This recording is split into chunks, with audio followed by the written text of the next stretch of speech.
we were looking at the blade.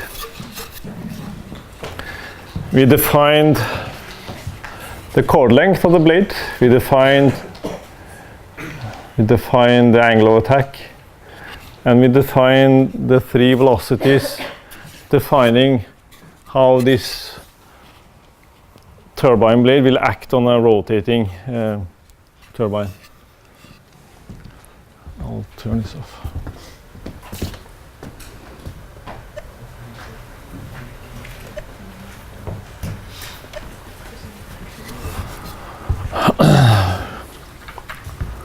Okay, remember we had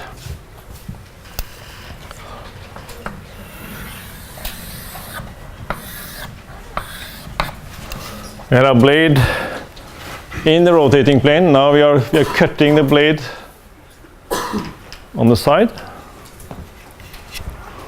Let's see if I can.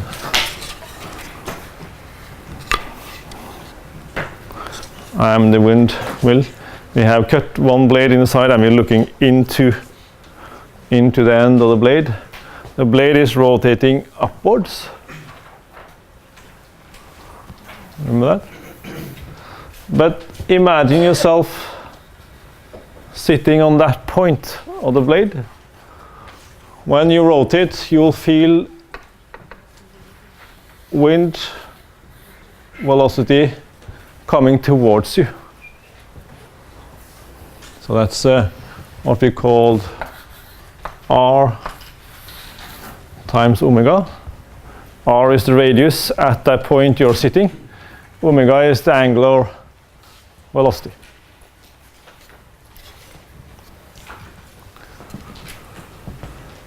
We defined, all right, I'm standing like this. Wind is coming towards me like this. So we define the wind velocity to come from that direction. We call it u in this time. The vector sum of these two is the relative velocity, and that's the velocity which we use when we look at the performance of the blade. So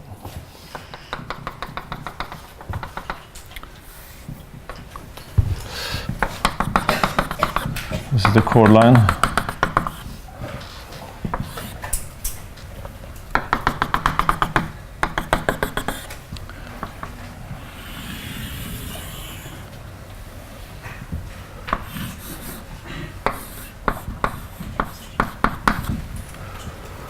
The relative velocity is the one acting on the turbine blade.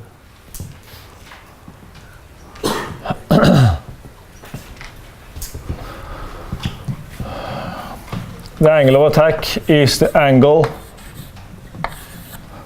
between the chord line and the velocity, the relative velocity. And remember, we defined two forces generated from the blade, one being the lift force and the other one being the drag force. Those are the only ones generated by the blade.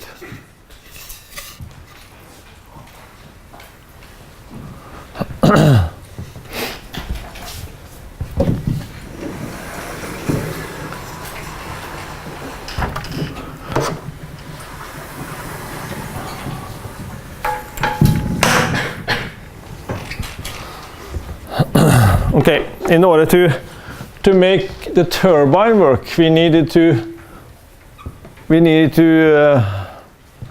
make sure that these forces is acting in the vertical direction, and one is acting in the horizontal direction, meaning one force component on the forces is trying to push the blade around, and the other one is trying to push the turbine backward, which was the thrust force. So if you look at the blade,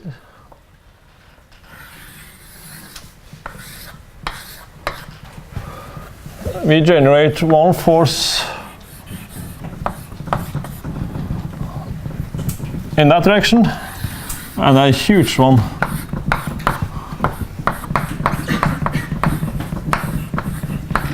in that direction.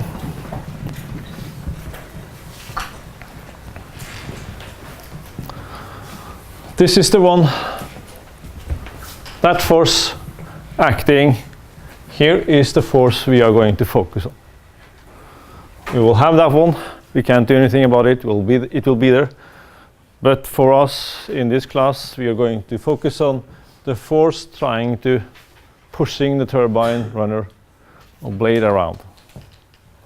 That force is different for each element. Okay. Then we started to look at the turbine as a whole. And first we started to see how much power do we have available from the wind. We defined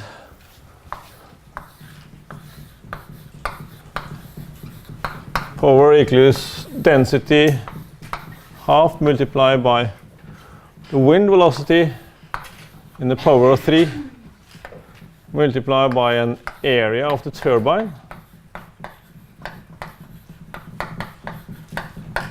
and then multiplied by a CP, which is efficiency or power factor if you like. Okay, now we have available power from the wind. And what the turbine does is actually transferring that power from the wind to the shaft of the turbine. And when that power is on the shaft, it's defined as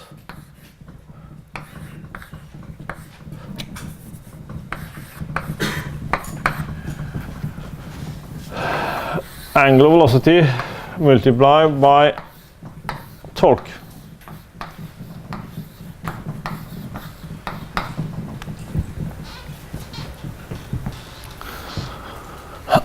All right, in your case, as of now we have, in your case, this is the case. You have been given density, okay, is 1.2, it's lift, it's air, so it's about 1.2 kilogram per cubic meter. Wind velocity is given to you to be 12 meters per second in this case. The CP is given to you to be 50% or 0.5. So the power output, power coming from the wind transferred to the turbine is given to you. The power on the shaft should be the same, since we are utilizing efficiency, so they should be the same. We have been given a tip speed ratio and a diameter, so we are able to calculate the angular velocity. So the only unknown here is the torque on the shaft. Looking back on this, torque on the shaft is simply this force multiplied by the radius it's acting from. That's the whole trick. And if you divide the turbine in different elements, 10 in this case, you have to find its own area. That area is defined for that element. Velocity is the same, but you can define now the power for that element. Angular velocity is the same. And then you need to find the torque for that element. And that's when you have to go into details here. That's what we went through last time with all the geometry of the blades, twist angles, and so on.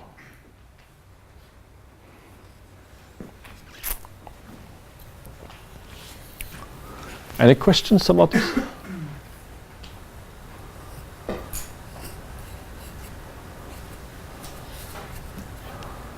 I know that the concept of twist angle is quite strange to understand, but this is just something you need to go through in the first exercise. And if you understand the first exercise, the next steps will be a lot easier.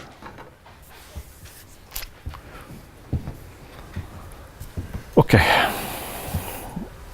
that's the repetition from last time. And now I'm going to take you a step further.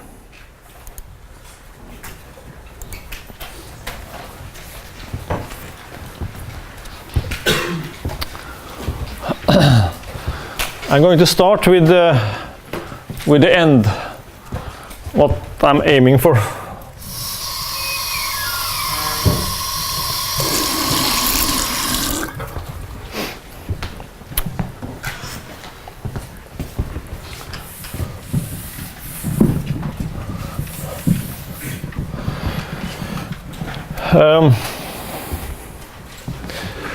Let's just make a drawing of the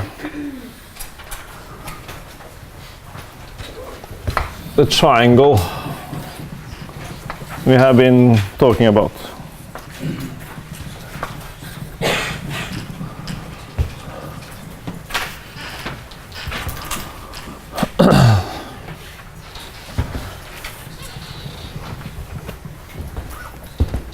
And now I have to be a little bit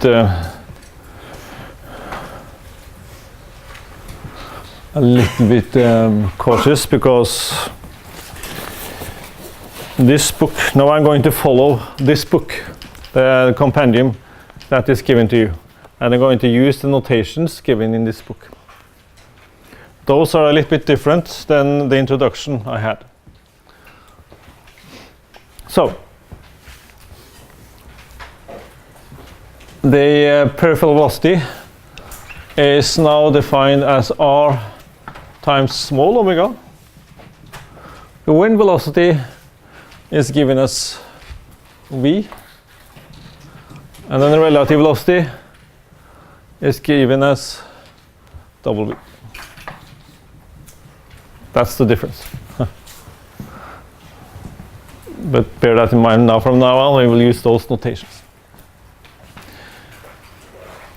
Okay, what happens to the velocity v? I will give you an introduction, or I'll define the velocity. Now we look at this component as the wind velocity. It is quite obvious that when the wind is approaching the wind turbine, it will slow down. So the wind far upstream the turbine will be different from the one we have here. So this will be multiplied by 1 minus an induction factor. We call the induction factor A. This is just the definition. So the wind velocity will be reduced by a factor A. And that's what we call the actual induction factor.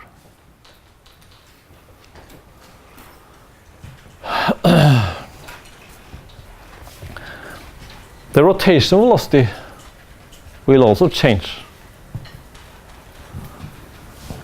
but that will increase during operation.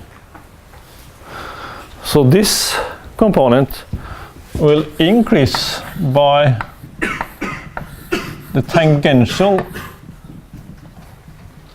induction factor. That's A node.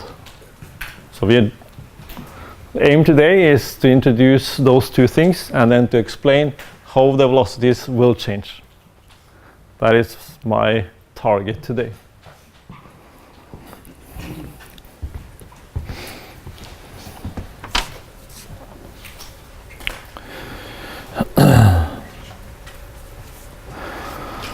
I think we'll take a break here and then can we start in 10 minutes?